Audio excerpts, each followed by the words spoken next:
तो हम लोग आज करेंगे एक मॉक टेस्ट, एक प्यारा सा टेस्ट हम लोग करेंगे जिसमें आप लोगों की पूरी नॉलेज चेक की जाएगी कि आपको कितना आ गया है, कितना आपको और मेहनत करने की जरूरत है। ठीक है। और किसी भी कॉम्पिटिटिव एग्जाम्स के लिए आप लोग बिल्कुल मेरी क्लास के अंदर आके प्रिपेयर कर सकते हैं। आपको हर एक टाइप के क्वेश्चन बिल्कुल बेहतरीन तरीके से मैं कवर कराने वाला हूं। ठीक है। तो जल्दी से कमेंट करो sir we are ready, copy pen हमारे पास रेडी है और हम लोग जो है आज की क्लास में धुआंधार तरीके से काम करने वाले हैं। ठीक है। तो भैया देखो ऐसा है कि आप लोगों को अगर मैंने आज टेस्ट लेना है तो आपके लिए पोल लगाता हूं मैं। ठीक है। आज पोल लगा के काम करेंगे और आज पोल लगा के तुम्हारी पोल भी खोलेंगे हम कि तुम्हें कितना आता है, कितना तुम्हें नहीं आता है। ठीक है भैया, लग जा पोल। ठीक है। ठीक है, तो पोल मैं लगा दिया आप लोगों के लिए। अब कमेंट सेक्शन में सभी लोग रेडी हो जाइए। तो पहला क्वेश्चन आपकी स्क्रीन पर आ रहा है, दिल थाम के बैठिएगा। पहला क्वेश्चन आप लोगों के लिए 10,000 रुपए से शुरू करते हैं। केबीसी खेलेंगे, 10,000 रुपए से पहला क्वेश्चन शुरू। पहला क्वेश्चन मेरे प्यारे दोस्तों आपकी स्क्रीन पर यह रहा। अब जैसा मर्जी करिए, साम दाम दंड भेंट, जिसको जैसे पता है उस तरीके से क्वेश्चन का आंसर निकालिए। पहले क्वेश्चन को आंसर लगाने के लिए आपके पास समय शुरू होता है अब। चलो भाई, टाइमर शुरू हो चुका है। फर्स्ट क्वेश्चन आपकी स्क्रीन पर यह रहा। चलिए शाबाश, आ जाओ सभी लोग। देखो क्या कह रहा है क्वेश्चन। 2 साल पहले रेशो था ए और बी का 3 और 4, और 4 साल के बाद रेशो है 4 और 5 का। बी की वर्तमान आयु बताइए क्या बनेगी। बी की वर्तमान आयु क्या होगी। बी की वर्तमान आयु क्या बनेगी। ए और बी की जो एज है वो 2 साल पहले, 2 साल पहले जो रेशो था वो 3 और 4 का था, और 4 साल के बाद आफ्टर 4 ईयर, 4 साल के बाद जो रेशो बन जाता है वो 4 और 5 का बन जाता है। बताओ भाई बी का एज क्या बनेगा। धुआंधार तरीके से बिना किसी गलती के रिजल्ट लास्ट में शो करूंगा, नाम लास्ट में बताऊंगा, स्टार्टिंग में नाम नहीं बताऊंगा, सिर्फ परसेंटेज बताऊंगा। चलो अगर मैं बात करता हूं 2 साल पहले और 4 साल के बाद, तो आपको दिख रहा है सर बी की एज 1 यूनिट से बढ़ रही है और ए की एज भी 1 यूनिट से बढ़ रही है। तो ये 2 साल पहले और 4 साल बाद, यानी कि 1 यूनिट की वैल्यू क्वेश्चन में कितनी है, 6 साल। 1 की वैल्यू कितनी आ गई, 6 साल। अगर 1 की वैल्यू 6 साल है तो बी की एज पूछी गई है, 4 को 6 से गुणा करें तो 24 साल, यानी कि बी की एज 24 साल थी। कब, 2 साल पहले। अगर बी हमारा 2 साल पहले 4 साल का था, जो सॉरी 2 साल पहले वो कितने साल का था, 24 साल का, तो 2 साल अगर मैं इसमें और जोड़ देता हूं तो उसकी जो प्रेजेंट एज है, जो उसकी वर्तमान आयु है, जो उसकी प्रेजेंट एज है, जो उसकी वर्तमान आयु है, वो 26 साल बन जाएगी। Option number B. बोलो भाई, option number B is the correct answer. B option लगा। अरे भैया गदर हो गया, तुम तो भैया बिल्कुल एकदम जबरदस्त पांडे साहब बन चुके हो। है भी, तुमने तो एकदम ढिंक चिक्का कर दिया, ढिंक चिक्का कर दिया। मतलब मजा आ गया, मुझे तो भाई दिल खुश हो गया। तो मैंने तो भाई चश्मा लगा लिया आज, मुझे मजा आ गया आज देख के। तुम्हें 100% आंसर पहले ही क्वेश्चन में, जबरदस्त भाई। मुझे तो मजा आ गया क्लास में, एकदम मजा आ गया भाई साहब। ऐसे ही भाई प्लेयर ऐसे ही काम करो, बिल्कुल मजा आ गया। अगला क्वेश्चन आपके सामने रखते हैं। नेक्स्ट क्वेश्चन का आंसर सही बताइएगा। भाई देखो, आप अगर बढ़िया काम करेंगे तो हम तो खुश होंगे ही होंगे। आप अगर बढ़िया काम करेंगे तो हम खुश होंगे, और ये खुशी के लिए मैं आप लोगों के सामने जो है ये बढ़िया काला चश्मा लगा के आ गया हूं। बहुत बढ़िया भाई साहब, आगे बढ़ो, जबरदस्त।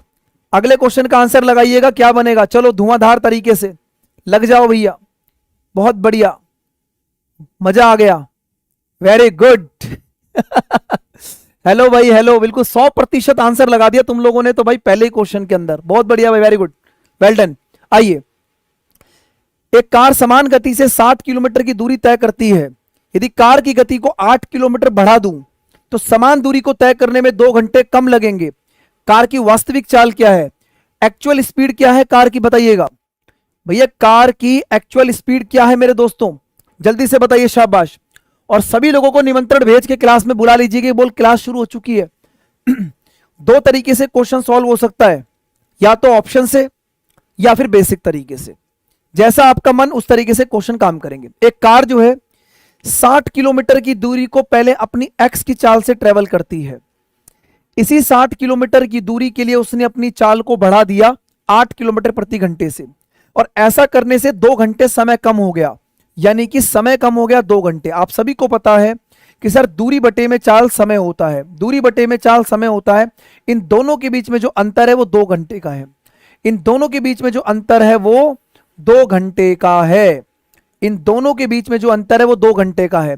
एक यहां से स्पीड की ऐसी वैल्यू रखो जो 60 को भाग करती हो, मतलब x का मान ऐसा रखो जो 60 को भाग करती हो, और 8 जोड़ने पर भी, 8 जोड़ने पर भी वो 60 को भाग करती हो। भैया 16 60 को भाग नहीं करता, उसके बाद 15 60 को भाग करता है, 15 60 को भाग करता है, लेकिन 15 और 8 23 होता है, भाग नहीं करेगा। अब देखो अगर 10 रखूंगा तो सर 10 यहां पर इसको भाग करेगा, लेकिन 10 और 8 18। अगर 10 रखूंगा तो 10 और 8 18 बनेगा, 18 भी इसको भाग नहीं करेगा। ऑप्शन नंबर ए मुझे लगता है सही उत्तर होना चाहिए। अगर मैं x की जगह 12 रखता हूं -60, और 12 और 8 20 रखता हूं, तो 12 भी इसको भाग करेगा 5 पर, और 20 इसको भाग करेगा 3 पर। तो प्यारे दोस्तों इस क्वेश्चन का जो आंसर है वो क्या है, बिल्कुल करेक्ट है, ऑप्शन नंबर ए। अब देखता हूं कितने मेरे खिलाड़ी लोगों ने खिलाड़ी बन चुके हैं। अरे भैया 96% बच्चों ने आंसर बिल्कुल सही लगाया है, 96% बच्चों ने आंसर सही लगाया है। अगर आप हमें चश्मे में देखना चाहते हो तो भैया 100% आंसर होना चाहिए। इसीलिए वैसे तो वेल डन भाई, काफी बच्चों ने बिल्कुल जबरदस्त तरीके से काम किया है। अब आपको खिलाड़ी बना दिया गया है, अब मैदान में उतरो और रणभूमि में अपना परचम लहरा दो।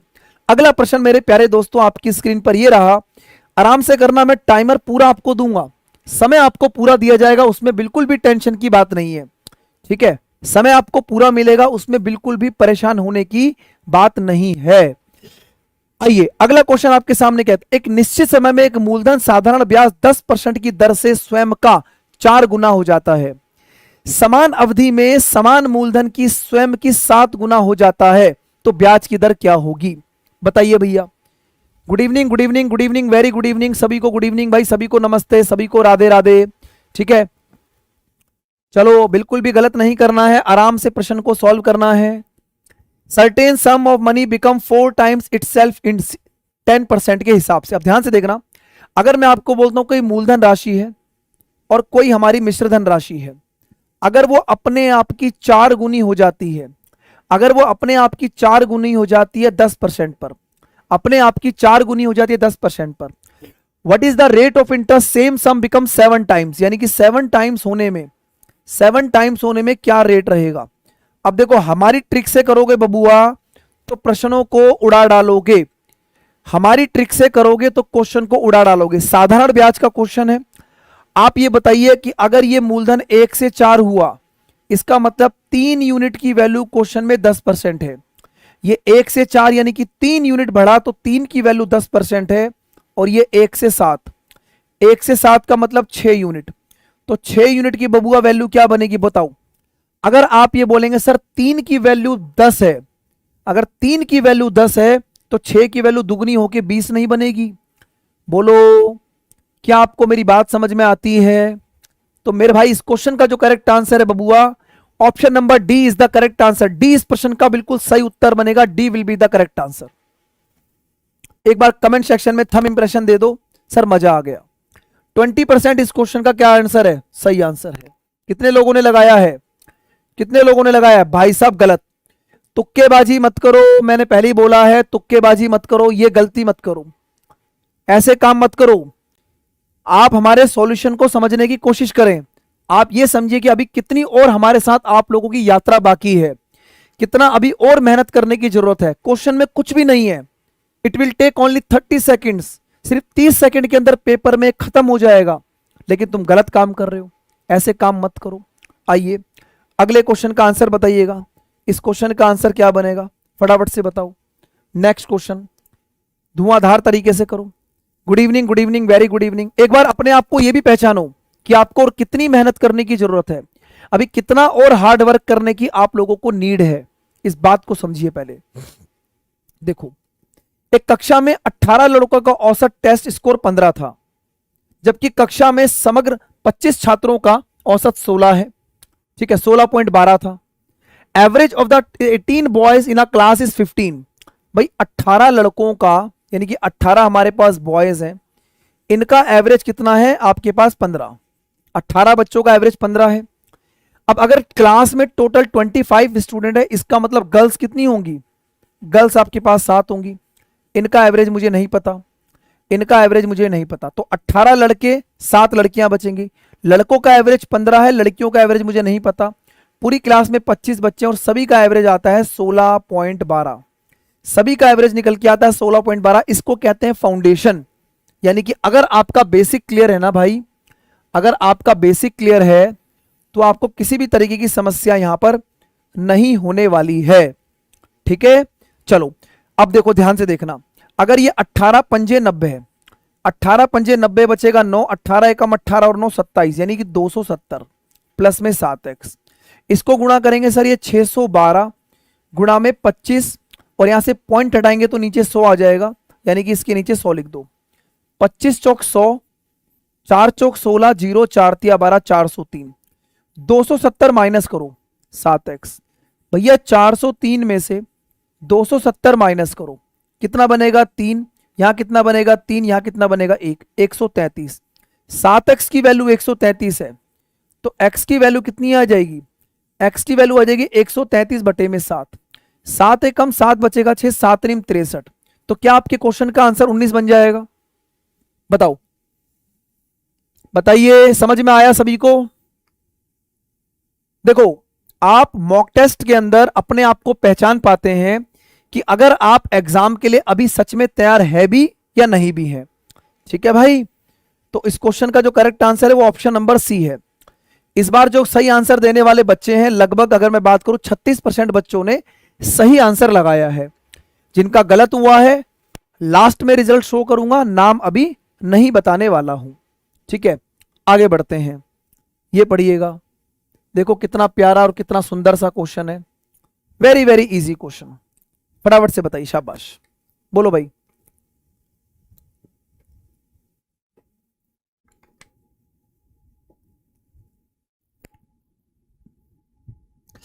बताओ भाई, बताओ क्या आंसर बनेगा इसका?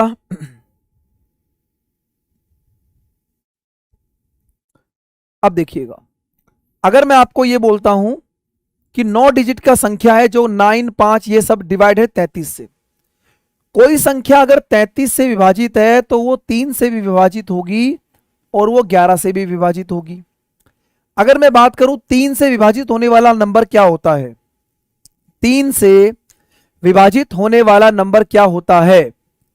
आप ये बोलेंगे सर 3 से विभाजित होने वाला नंबर होता है जिसके अंकों का योग, जिसके अंकों का योग, जिसके अंकों का योग 3 का मल्टीपल होगा, 3 का मल्टीपल होगा।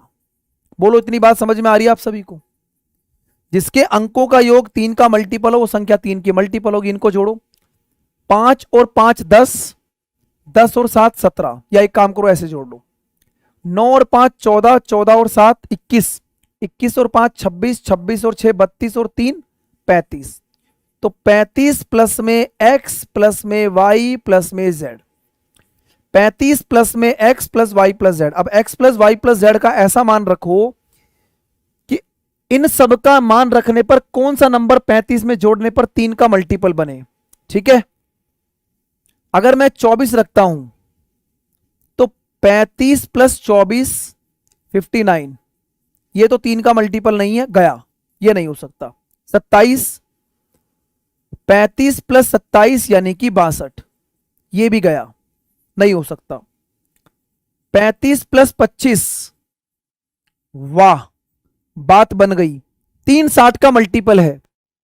ऑप्शन नंबर सी इस क्वेश्चन का बिल्कुल 100% करेक्ट आंसर बन जाएगा। C is the correct answer, C will be the right answer. बोलो, सभी को समझ में आया?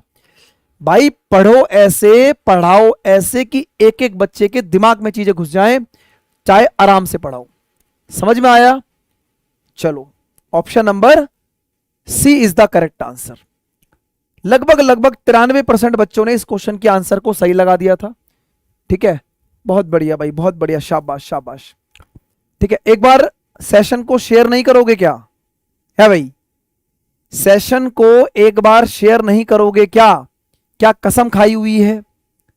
क्या अपनी अटेंडेंस मार्क नहीं करोगे क्या? जल्दी से करिए, सपोर्ट करें साथ साथ, ठीक है, बढ़िया तरीके से। आओ मेरे दोस्तों, अगले क्वेश्चन का आंसर बताइएगा। इस क्वेश्चन का आंसर क्या बनेगा? चलो ये देखो भाई, बोलो क्या बनेगा इस क्वेश्चन का आंसर, ध्यान से करेंगे, ठीक है।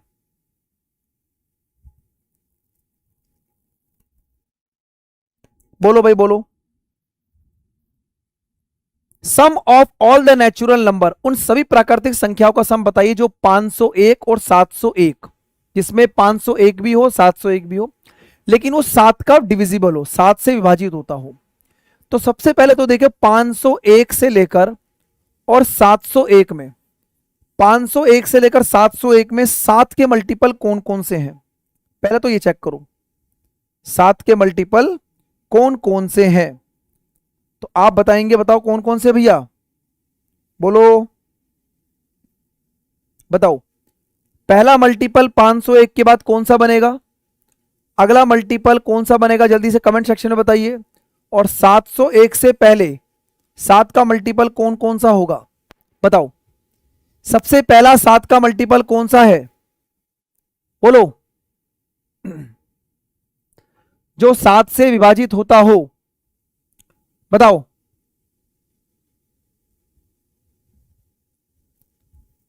ठीक है,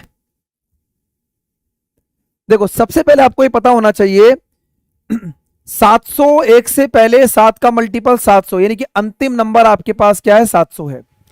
लास्ट नंबर आपके पास कौन सा है? 700 है। और अगर हम पहले नंबर की बात करें तो 501 को अगर आप डिवाइड करोगे तो सर 501 को 7 से डिवाइड करोगे, 7 7 49, बचेगा 1, यानी कि यहां पर आपका जो नंबर बनेगा वो बनेगा कौन सा? 4, यानी कि 504। बोलो समझ में आया भाई? 7 7 49 बचेगा 1, 7 दूनी 14, यानी पहली संख्या 504 बनेगी। अब अगर आप देखें सर पहली नंबर 504 है और ये लास्ट का नंबर है, तो 504 से लेकर और 700 के बीच में सम निकालने का तरीका होगा n बटे में 2, पहला पद प्लस में अंतिम पद, पहला पद प्लस में अंतिम पद। निकालिए सर, लास्ट टर्म आपके पास 700, फर्स्ट टर्म आपके पास 504, प्लस में n माइनस में 1 और डिफरेंस 7 7 का है। फॉर्मूला लगा दिया हमने अर्थमेटिक प्रोग्रेशन समांतर श्रेणी का, a1 प्लस में n माइनस में 1 d, a1 n माइनस में 1 d। 504 को इधर लाएंगे तो ये कितना हो जाएगा? 6, यहां बचेगा 9 और यहां पर कितना रह जाएगा? 6 में से जाएगा 1, बराबर में n माइनस में 1 7, 7 दूनी 14, बचेगा 5, 7 गुणा में 8 56, इधर है n माइनस में 1, 1 को इधर लाओगे तो 29 टर्म आ जाएंगी, यानी n का मान कितना आएगा? 29। तो इसके बीच में टोटल 29 टर्म होंगी, बड़े ध्यान से समझो चीजों को। तो सर n का मान कितना आ गया? 29, 29 बटे में 2। भैया पहला टर्म कौन सा है? 504, और लास्ट टर्म कौन सा है? 700। ऐड कर दो, 4 0 7 और 5 12, 1204 हो गया। पहला पद 504, लास्ट का टर्म 700, 2 से भाग करोगे तो आपने बोला कि सर यहां पर जो आंसर आया वो आया 29 गुणा में 602, 602, 9 दूनी 18, इकाई का अंक 8, 9 दूनी 18, इकाई का अंक 8। अब आइए भैया, 9 दूनी 18, इकाई का अंक 8। बोलो समझ में आई इतनी बात? अब देखो जरा ध्यान से, 17,458 और 17,728 बहुत क्लोज हैं, काम करना पड़ेगा। मैं एक काम करता हूं, इसको लिखता हूं 30 माइनस में 1, बिल्कुल आंसर मुझे निकालना है तो इस तरीके से मैं काम करूंगा भाई। 3 दूनी 6, 0, 6 तिया 18, 0 का 0, माइनस में 602, माइनस में 602, 602 करते ही सर यहां बनेगा 8, यहां बनेगा 5, 58 आ गया, आंसर आ चुका है। मेरे क्वेश्चन का आंसर ऑप्शन नंबर डी है। थोड़ा सा इसमें दिमाग लगाना पड़ेगा, क्वेश्चन बहुत बेहतरीन लेवल का है और मैं कोशिश कर रहा हूं कि आप लोगों को यहां पर अर्थमेटिक प्रोग्रेशन एपी के अंदर इस पॉइंट को और first term plus last term से काम कर सकते हो। एग्जामिनर ने कोई गुंजाइश इसमें छोड़ी नहीं है, इसलिए इस बात को समझो कि अगर आप 29 को 602 से भी गुणा करते हैं तब भी ये क्लोज क्लोज में 17,458 और 17,728। क्लियर हुआ? उम्मीद आशा की सभी को मेरी बात समझ में आई होगी। और एक बार चेक करता हूं कि डी ऑप्शन कितने बच्चों ने लगाया। सबका गलत है भाई। इसका मतलब पता लगता है कि कुछ सीखने को मिला होगा। ठीक है, ठीक है। आपने बहुत लॉन्ग बताया, थोड़ा सोरिक लगा दो ना। कुछ प्रश्न आपके एग्जाम में ऐसे आते हैं जो आपको भीड़ से अलग करते हैं।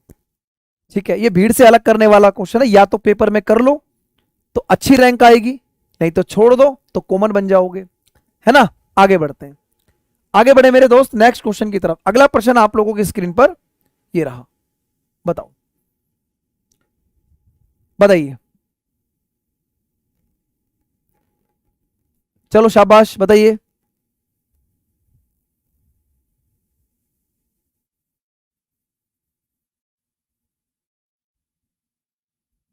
ठीक है, देखो क्या कह रहा है।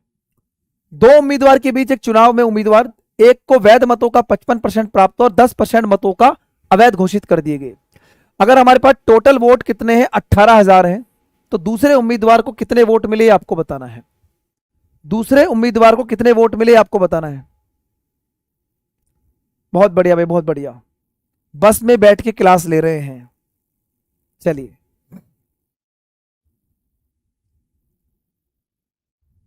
देखो अगर मैं आपको ये बोलता हूं कि 18,000 का 18,000 में से 10% वोट खराब हो गए। अगर 18,000 में से 10% वोट खराब हो गए तो 1800 वोट इनवैलिड हो गए। 1800 वोट इनवैलिड हो गए। अगर आप वैलिड वोट की बात करोगे तो सर 18,000 में से अगर 1800 वोट, ठीक है, खराब हो गए तो 16,200 वोट बिल्कुल सही पड़े होंगे। 16,200 वोटों में से अगर मैं आपको ये बोलता हूं कि 16,200 वोटों में से एक उम्मीदवार ने 55% वोट लिए तो दूसरा कितना लेगा, 45%। क्या इतनी बात समझ में आ रही है?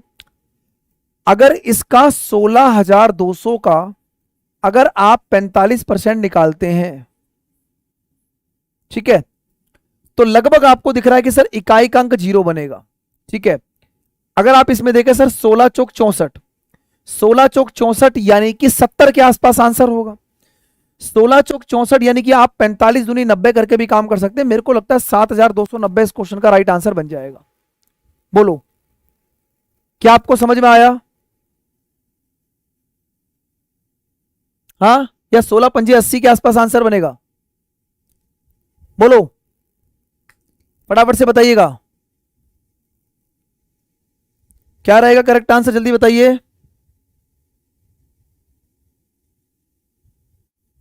है ना। तो ये थोड़ा सा अप्रोक्सीमेशन का जो है वो नॉलेज आपको होना चाहिए। आप आराम से क्वेश्चन को काम कर सकते हो। ए ऑप्शन राइट आंसर है। लगभग 50% बच्चों ने करेक्ट आंसर लगाया है। ठीक है भाई, एक बच्चा कह रहा बी होगा, बी नहीं होगा बेटा, ए होगा। आगे बढ़ो, चलिए अगला प्रश्न बताइएगा। नेक्स्ट क्वेश्चन पर आ जाओ, समय नहीं है, जल्दी से बताओ।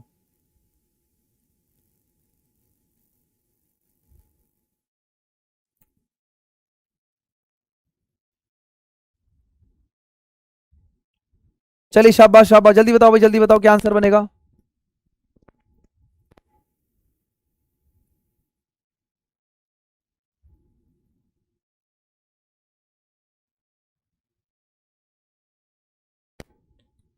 अब देखिए, अगर मैं बात करता हूं 63,404 को डिवाइड करना है ए बी में इस तरीके से 4 और 7, और difference between the 5 times of the share A and 2 times the share of B.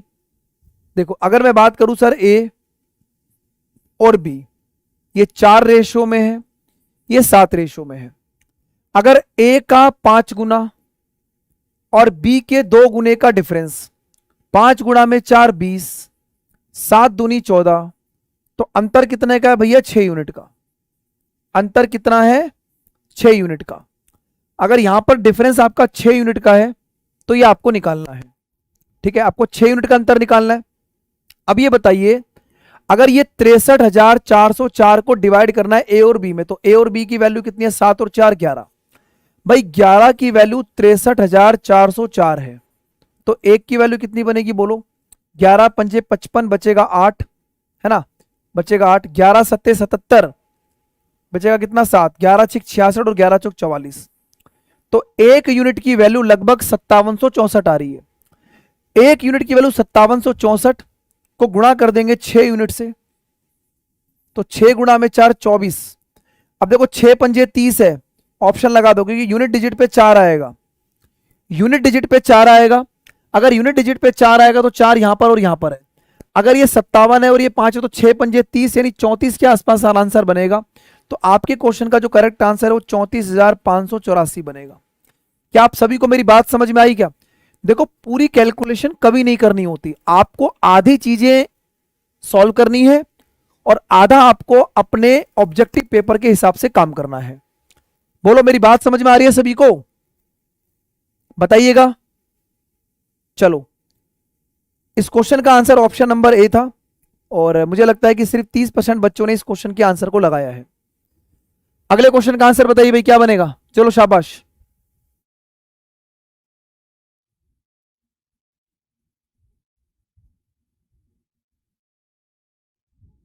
बहुत बढ़िया नीतीश, बहुत बढ़िया भाई, बहुत बढ़िया।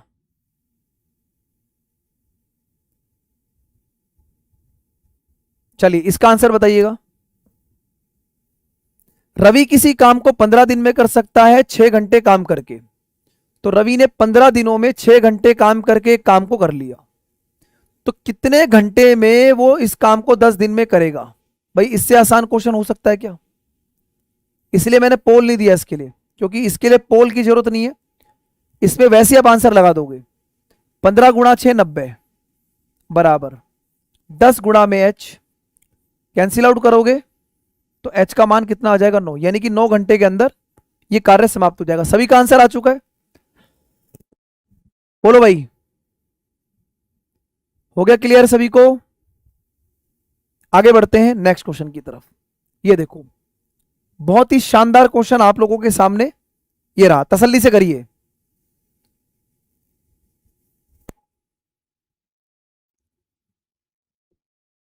ईश्वर जी खुद आ चुके हैं आपके पास, एक नाव चला रहे हैं। ईश्वर एक धारा की दिशा में तय करने वाला लगा समय धारा के विपरीत दिशा में लगे समय का आधा लेता है। शांत जल में नाव की चाल और धारा की चाल बताइए। शांत जल में नाव की चाल और धारा की चाल बताइए। जबकि ये कह रहा है कि डाउन स्ट्रीम और अप स्ट्रीम, डाउन स्ट्रीम और अप स्ट्रीम में जो टाइम है उसका आप लोगों को रेशो दिया गया है। क्या बोल रहा है ध्यान से देखो, ये कह रहा है कि धारा की दिशा में जाने की तुलना में विपरीत दिशा में दुगना समय लग रहा है या फिर आधा लग रहा है। तो अगर यहां पर 1 लगता है तो यहां 2 लगेगा। अब ये बताइए अगर डाउन स्ट्रीम और अप स्ट्रीम के टाइम का रेशो 1 और 2 का है, स्पीड का रेशो और टाइम का रेशो एक दूसरे के अपोजिट होगा, इनवर्स होगा। अगर मैं आपको बोलूं सर ये अगर ये 1:2 का है तो ये 2:1 बनेगा। यहां तक कोई समस्या नहीं है। अगर आप down stream plus up stream को जोड़ते हो तो हमेशा एक्स की स्पीड मिलती है रेशो की फॉर्म में। जिन बच्चों को ये बात नहीं पता है वो ध्यान से समझ लो। अगर आप इन दोनों वैल्यू को जोड़ोगे तो हमेशा आपको एक्स की वैल्यू मिलेगी रेशो की फॉर्म में, यानी कि 3। और अगर आप इन दोनों वैल्यू को माइनस करोगे तो आपको y की वैल्यू मिलेगी 1। आपके क्वेश्चन का आंसर बाहर आ चुका है निकल के। इससे आसान तरीका धरती पर उपलब्ध नहीं है इस प्रश्न का। बोलो मजा आया कि नहीं? अगर मजा आ गया तो कमेंट सेक्शन में एक बार दिल बना के भेज दो, सर बिल्कुल मजा आ चुका है और बढ़िया लग रहा है। बताओ भाई, क्या आप सभी को इतनी बात समझ में आ गई? डन है? आगे बढ़ते हैं, अगला क्वेश्चन देखते हैं। नेक्स्ट क्वेश्चन आपके सामने ये रहा। चलिए शाबाश, बताओ भैया।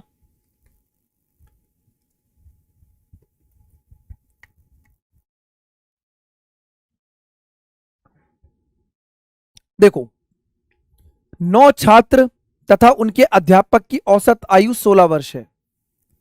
पहले 4 छात्रों का जो औसत है वो 19 है, तो 9 छात्रों का जो एवरेज है वो कितना है? 16 है। 16 है। पहले 4 का जो एवरेज है वो 19 है। पहले 4 का एवरेज 19 है और लास्ट के 5 का जो एवरेज है वो कितना है? 10। अब एक बात समझना, 9 छात्र और अध्यापक यानी कि टोटल 10 लोगों का एवरेज 16 है। ये बात यहां पर गलती हो सकती है। Average age of 9 students and teacher, 9 विद्यार्थी और उनका अध्यापक यानी कि टोटल 10 लोगों का एवरेज कितना है? 16 है। पहले 4 का एवरेज आपके सामने है 19 और लास्ट के 5 का एवरेज है 10। बताइए क्या आंसर बनेगा? बताओ भैया। बिल्कुल आराम, मतलब कोई भी अलग से तिगड़मबाजी लगाने की जरूरत नहीं है, देसी तरीका अपनाएंगे बढ़िया वाला। 10 लोगों का एवरेज 16 है तो भैया टोटल सम बनेगा 160। ठीक है, 4 का एवरेज 19 है, 19 गुणा में 4 76 और 5 का एवरेज 10 है तो सम बनेगा 50। 126। 160 10 लोगों का एवरेज है, 126 9 लोगों का एवरेज है, तो जो 34 बचेगा भैया वो बचेगा ये जो आपका अध्यापक की उम्र है। तो अध्यापक की उम्र जो है वो 34 वर्ष रहेगी। बोलो समझ में आया सभी को? कोई दिक्कत परेशानी? बातें मत करो आपस में, बिल्कुल भी बातें मत करो, बढ़िया तरीके से पढ़ो। मैं जितना आराम से आपको पढ़ा रहा हूं इसीलिए पढ़ा रहा हूं ताकि आप बिल्कुल एकदम चीजों को अच्छे तरीके से पढ़ सके, सॉल्यूशन को समझ सके, अपनी गलती को पहचान सके। ठीक है भाई, चलिए अगला क्वेश्चन आप लोगों की स्क्रीन पर ये रहा। बताइए फटाफट, शाबाश, बताओ बताओ, शाबाश, जल्दी बताइए जल्दी बताइए।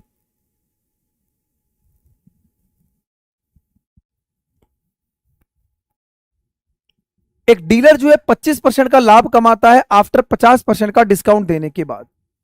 अगर मार्केट प्राइस उसका 500 रुपए तो क्रय मूल्य बताइए। अब देखो यहां पर उस बच्चे को, जिसको नॉलेज होगी कि सर एक बहुत इंपॉर्टेंट रिलेशन होता है हमारे लाभ और हानि के चैप्टर में, क्रय मूल्य और अंकित मूल्य के बीच में एक बहुत इंपॉर्टेंट रिलेशन होता है जिसको कई बार बच्चे ट्रिक भी बोलते हैं कि अगर किसी क्वेश्चन में डिस्काउंट परसेंटेज के साथ, डी का मतलब डिस्काउंट, अगर डी का मतलब डिस्काउंट है तो यहां पर प्रॉफिट और लॉस परसेंटेज की बात अगर कही जाए, किसी भी क्वेश्चन में अगर डिस्काउंट परसेंटेज के साथ प्रॉफिट या लॉस परसेंटेज की बात कही जाएगी तो आप हमेशा इस रिलेशन का इस्तेमाल करते हैं। कभी किसी क्वेश्चन में डिस्काउंट परसेंटेज के साथ अगर प्रॉफिट परसेंटेज या लॉस परसेंटेज की बात कही जाएगी तो इस रिलेशन का यूज करेंगे। इस बात को हमेशा ध्यान रखना। 25% का प्रॉफिट है 50% का डिस्काउंट देने के बाद, तो 100 में से 50 जाएगा भैया, ये 50 ही आएगा। ठीक है, ये 50 ही आ जाएगा और 25% का प्रॉफिट आएगा तो ये 125 हो जाएगा। 25 दूनी 50, 25 पंजे 125। तो यहां पर आपने देखा कि सर हमारे पास क्रय मूल्य और अंकित मूल्य का अनुपात 2:5 बना। यानी कि अगर मैं आपको बोलूं कि अंकित मूल्य जो है 500 रुपए दिया गया है, इस 5 की वैल्यू क्वेश्चन में कितनी दी गई है? 500। अगर 5 की वैल्यू 500 है तो 2 की वैल्यू क्वेश्चन में कितनी हो जाएगी? 200 रुपए। ऑप्शन नंबर ए मेरे भाई इस क्वेश्चन का क्या हो जाएगा बच्चों? बिल्कुल करेक्ट आंसर बनेगा। इससे आसान तरीका इस क्वेश्चन का बिल्कुल नहीं है, आप समझ लो। अगर आपके दिमाग में चीजें चल रही हैं तो विद इन 10 सेकंड के अंदर आप इस क्वेश्चन को उड़ा सकते हो। ठीक है, क्लियर हो गया है? आगे बढ़ते हैं भाई नेक्स्ट क्वेश्चन की तरफ। अगला क्वेश्चन बहुत ही शानदार क्वेश्चन है। मिक्सचर एलिगेशन जिसने कल पढ़ा होगा उसको इस क्वेश्चन का अंदाजा होगा कैसे काम करेंगे इसके अंदर। तो यहां से पता लग जाएगा कि आप में से कितने बच्चों ने कल की क्लास अटेंड की है। 1 मिनट का टाइमर लगाता हूं उसके लिए, इस क्वेश्चन के लिए टाइमर लगा दिया मैंने। पता लग जाएगा मुझे कि आप में से कितने बच्चों ने तैयारी की हुई है। चलो शाबाश, फटाफट से बताओ जरा, बोलो भाई। चलो पोल लगा दिया है भैया, पोल लगा दिया है, बोलो। पांडे जी कह रहे हैं सर हमको भी सुन लीजिए। बोलो भाई पांडे जी, बोलिए।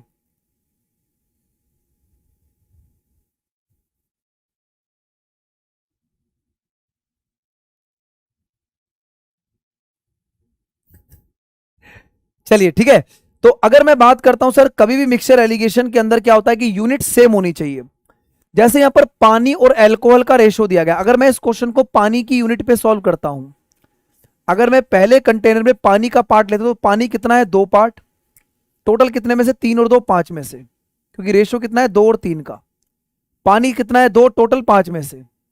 अगले के अंदर अगर हम बात करते हैं नेक्स्ट के अंदर, तो पानी कितना है 4, टोटल कितने में से, 9 में से। और इनको मिलाने पर नीचे शराब और पानी, तो पानी कितना है यहां पर 5, टोटल 7 और 5 12 में से। तो एलिगेशन के अंदर क्या होता है भाई, आप लोग एक यूनिट पे क्वेश्चन को सॉल्व करते हैं। पहले में 2 पार्ट पानी था, टोटल 5 में से, इसलिए 2/5। दूसरे में 4 पार्ट पानी था, टोटल 5 और 4 9 में से। यहां पर पानी पीछे बोल दिया, तो पानी 5, टोटल कितने में से, 12 में से। अब 5 9 और 12, जो नंबर 5 9 और 12 है, एक ऐसा नंबर हो जिनसे कट जाए, यानी कि एलसीएम तो 180। क्या करो, 180 से यहां गुणा मारो, 180 से यहां पर गुणा मारो, और 180 से यहां पर गुणा मारो। अब बोलेंगे सर 180 से गुणा क्यों किया, अभी देखना कैसे गुणा किया। सर 5 से काटोगे, 5 तिया 15, 5 एक 36 दूनी 72, ये पहला पार्ट 72 आ गया, हो गया सिंपल। 9 से काटोगे, 9 दूनी 18, 20 गुणा में 4 80, हो गया 80, सिंपल हो गया। 12 एकम 12, 12 पंजे 60, 15 पंजे 75, देखो कितना आसान हो गया। अब माइनस कर सकते हो, इसीलिए मैंने क्या करा कि मैंने नीचे 5, ये 9 और 12, तो 5 9 12 से कटने वाला नंबर एलसीएम 180 से गुणा कर दिया। 80 में से 75 माइनस होगा 5 रेशो, और 75 में से 72 माइनस होगा 3 रेशो। 5:3 इस क्वेश्चन का करेक्ट आंसर है option number B. Option number B answer होगा भाई करेक्ट एकदम। बोलो समझ में आया कि नहीं, बिल्कुल बिल्कुल बिल्कुल ऑप्शन नंबर बी आंसर होगा 5:3। अगर आप में से कोई बच्चा इस क्वेश्चन को अल्कोहल की यूनिट पे सॉल्व करना चाहे तो क्लास के बाद कर लेना, आपको 100% कॉन्फिडेंस आपको आ जाएगा। आगे बढ़ते हैं जी नेक्स्ट क्वेश्चन की तरफ, अगला आंसर बताना।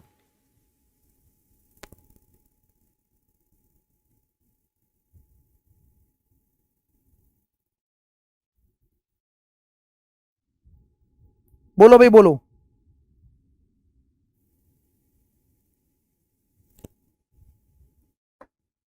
ठीक है,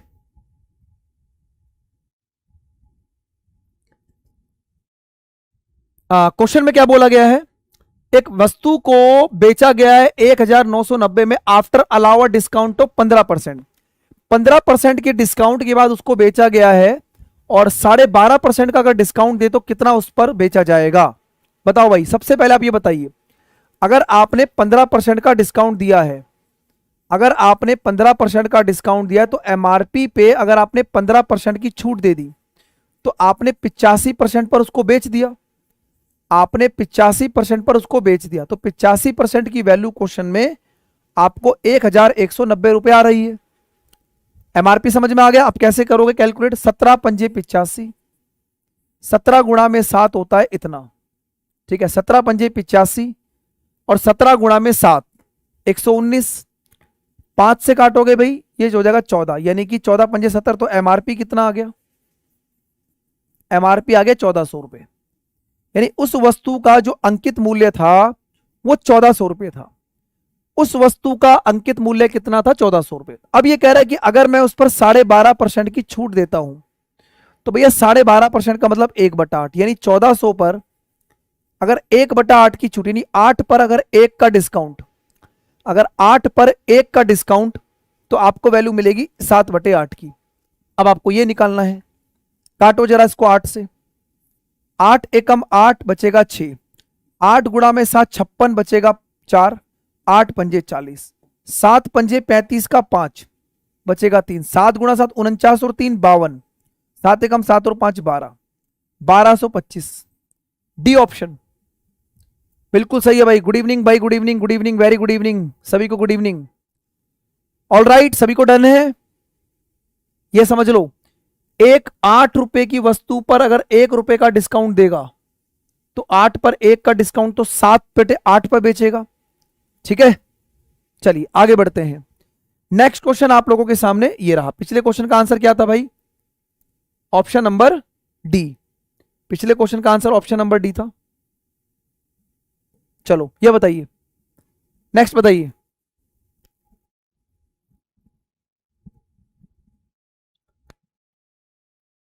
बोलो भाई बोलो।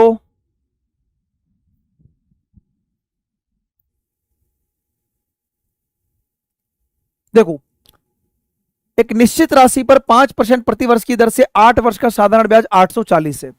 अगर मान लो 840 रुपए साधारण ब्याज है, एक मूलधन राशि 5% के हिसाब से 8 साल का, 5% के हिसाब से 8 साल का, तो 8 पंजे 40, ठीक है। अगर आप इसे काटोगे 8 पंजे 40, तो 4 दुनिया 4 एकम 4, यानी कि मूलधन राशि कितनी आ जाएगी 2100। भाई काटा पीटी करोगे, एकदम बिल्कुल रायता फैला दोगे तो 2100 रुपए आ जाएगा। प्रिंसिपल आपके पास 2100 रुपए आ गया। अभी कह रहा है किस रेट पर सेम अमाउंट आपको 5 साल में सेम ब्याज देगा, तो ब्याज तो 840 रुपए ही है, मूलधन राशि 2100 आ गई, समय 5 साल का है, 8% बता रहे हो रेट, मैंने 8 ही लिख दिया वैसे उसको।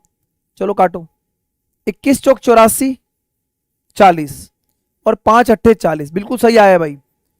जिन बच्चों ने 8% बताया है उनका आंसर बिल्कुल सही है। ऑलमोस्ट सारे बच्चे 8% बता रहे थे, बिल्कुल बिल्कुल सही है। 8% इज द करेक्ट आंसर। 8% भाई डन डनाडन डन है। आगे बढ़ते हैं जी नेक्स्ट क्वेश्चन की तरफ। आइए, अगला क्वेश्चन आपके सामने ही रहा, फटाफट से बताइएगा।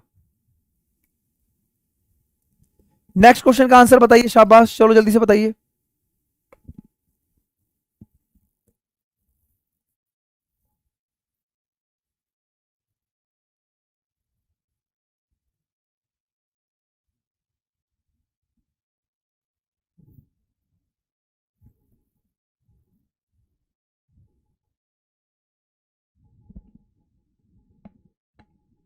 बोलो भाई बोलो।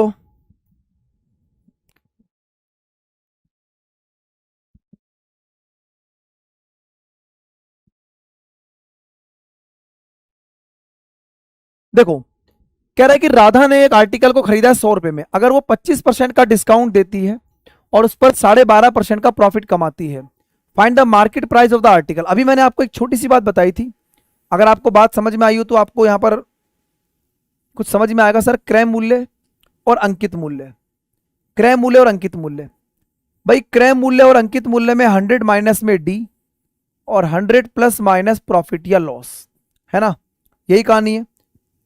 25% का डिस्काउंट है तो ये हो गया भैया 75, ठीक है, और 12.5% का प्रॉफिट है तो भैया ये हो गया 112.5। क्या इतनी बात सभी को समझ में आ रही है? आइए सबसे पहले इसको हम करेंगे सॉल्व आउट, ठीक है। सबसे पहले क्या करेंगे, सॉल्व आउट करेंगे। अगर मैं आपको बोलूं कि यहां पर देखो, पॉइंट हटाओ, नीचे जीरो पाओ, पहली बात तो ये। अच्छा, इसको काटोगे सर 15 से, 15 पंजे 75, 15 गुणा में 15 15 सत्ते 105, 105 बचेगा 7, 15 पंजे 75, फिर 5 से फिर काट दो, ये हो जाएगा 15, 5 दिया 15, 5 दूनी 10, 3/2, तो एक सही 3/2 आ गया। तो रेशो कितना आ गया, 2:3 का। भाई इतना काम तो आपको करना पड़ेगा अपने हिसाब से। अगर मैं आपको बोलता हूं कि क्रय मूल्य में और अंकित मूल्य में जो अनुपात आया वो आया 2:3 का। अब ये बताइएगा कि 2 की वैल्यू क्वेश्चन में 100 है, तो सीधा सीधा 50 गुना, बोलो सीधा सीधा 50 गुना, तो इसका भी 50 गुना कर दो, क्योंकि क्वेश्चन में बोला गया है ना कि भाई उस वस्तु का क्रय मूल्य 100 रुपए है, तो 2 की वैल्यू यानी कि 100 रुपए, 50 गुना, इसका 50 गुना, यानी कि आंसर आ गया 150 रुपए। ए ऑप्शन, ए ऑप्शन इस क्वेश्चन का करेक्ट आंसर होगा। बोलो समझ में आया? कुछ नहीं है, सीधा सीधा कैलकुलेशन करनी है, इसके अलावा कुछ नहीं, बहुत ही इजी है। तो ये बात अपने दिमाग में सेट कर लो कि किसी भी क्वेश्चन में डिस्काउंट परसेंटेज के साथ अगर प्रॉफिट परसेंटेज की बात कही जाती है, छूट के साथ अगर लाभ या हानि की बात कही जाती है, तो उसी क्वेश्चन का आप मतलब उसी तरीके से आप क्वेश्चन के आंसर को निकालेंगे। Very very important question. बताओ भाई कौन बताएगा इस क्वेश्चन का आंसर? एक शब्द लिखा है अराइज, इसे कितने विभिन्न तरीकों से व्यवस्थित किया जा सकता है? एक शब्द लिखा है अराइज, इसे कितने विभिन्न तरीकों से जो है अरेंज किया जा सकता है? एक चैप्टर आपने पढ़ा होगा क्रमचय और संचय, यानी कि अगर हम इसको इंग्लिश में बोले तो परमुटेशन एंड कॉम्बिनेशन, ये वही कहानी है। अगर आप इसमें देखें तो मेरे भाई आपके सामने A R I S E 5 word हैं, अराइज यानी कि 5 वर्ड हैं। इस 5 वर्डों को अगर आप अलग अलग तरीके से अरेंज करेंगे तो 5 फैक्टोरियल यानी कि 5, पहला तरीका 5, अगर इसको ब्लॉक कर दिया तो अगले नंबर कितने बचेंगे 4, फिर अगर इसको ब्लॉक कर दिया तो अगले कितने बचेंगे 3, फिर इसको ब्लॉक कर दिया अगले कितने बचेंगे 2, फिर इसको ब्लॉक कर दिया अब तो एक ही बचा तो 1, तो इसको बोलते हैं क्रम गुणज यानी कि 5 फैक्टोरियल। बात समझ में आ रही है? 5 गुणा में 4 20 या 60 दूनी 120। बी ऑप्शन जो होगा मेरे क्वेश्चन का क्या हो जाएगा, बिल्कुल करेक्ट आंसर बन जाएगा। बी विल बी द बिल्कुल सही उत्तर। बोलो भाई समझ में आया सभी को? अब मैं आप लोगों से, जितने बच्चे भी इस क्लास में लाइव हैं, एक बार मुझे आप लोगों से एक रिस्पॉन्स चाहिए और उसके बाद मैं आपको पढ़ाऊंगा नेक्स्ट क्वेश्चन। तो जो हमारी कल की क्लास होगी, टुमारो, ठीक है, यानी कि कल क्या तारीख है भाई, कल जो हमारी क्लास होगी, ठीक है, उसमें मैं आप लोगों को मॉक टेस्ट कराऊं या फिर एनी चैप्टर, कोई चैप्टर लेके आऊं, बताइए भाई। कल जो आपकी क्लास होगी 17 तारीख है कल, ठीक है, 17 अक्टूबर को, 17 अक्टूबर, कल मैं आप लोगों को मॉक टेस्ट कराऊं या कोई चैप्टर पढ़ाऊं? जल्दी से बताओ जरा, आपकी डिमांड पर मैं आप लोगों को कल का सेशन लेके आऊंगा। जल्दी से, एक बार जल्दी से कमेंट करो सभी लोग, फटाफट से बताइए, शाबाश, बोलिएगा भाई, बोलिएगा।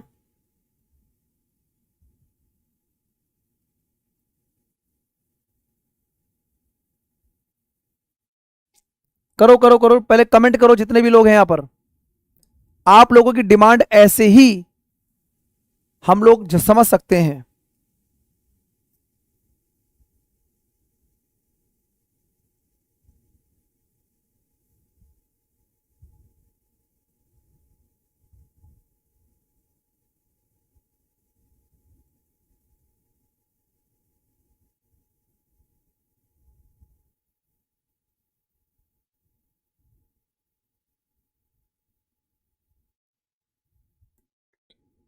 ठीक है, तो चेक करते हैं कि कितने बच्चों ने ऑप्शन नंबर ए लगाया है।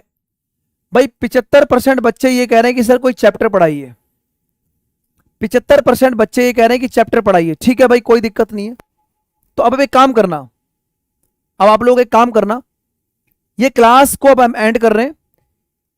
क्लास जब एंड हो जाएगी तो कमेंट सेक्शन में मुझे कमेंट कर देना अपने अपने हिसाब से, जितने बच्चे कमेंट कर रहे हैं ना चैप्टर वाइज पढ़ाइए, तो कमेंट मुझे कर देना कौन सा चैप्टर पढ़ाना है, मैं कल वही क्लास लगवा दूंगा, लेकिन कमेंट जरूर करना आप लोग।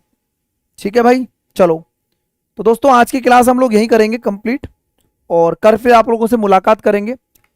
कमेंट सेक्शन में कमेंट कर दीजिएगा कौन सा चैप्टर पढ़ाएं, जिसकी ज्यादा डिमांड होगी उसको कल ले आएंगे। ठीक है, तो आई होप, मुझे लगता है सभी लोगों को आज की क्लास समझ में आ गई होगी। जिन्होंने सेशन को लाइक नहीं किया एक बार पसंद कर देना, और थोड़ा सा जो है निमंत्रण भेजा करो क्लास का। ठीक है, क्लास शुरू होने से पहले रोज ये क्लास 9 बजे होती है, तो सभी लोगों को क्लास की इंफॉर्मेशन के लिए आप जरूर बताएं, और फिर कल आप लोगों से मुलाकात करेंगे। ठीक है, चलिए, thank you very much, take care, bye bye, जय हिंद, जय भारत, धन्यवाद भाई, थैंक यू।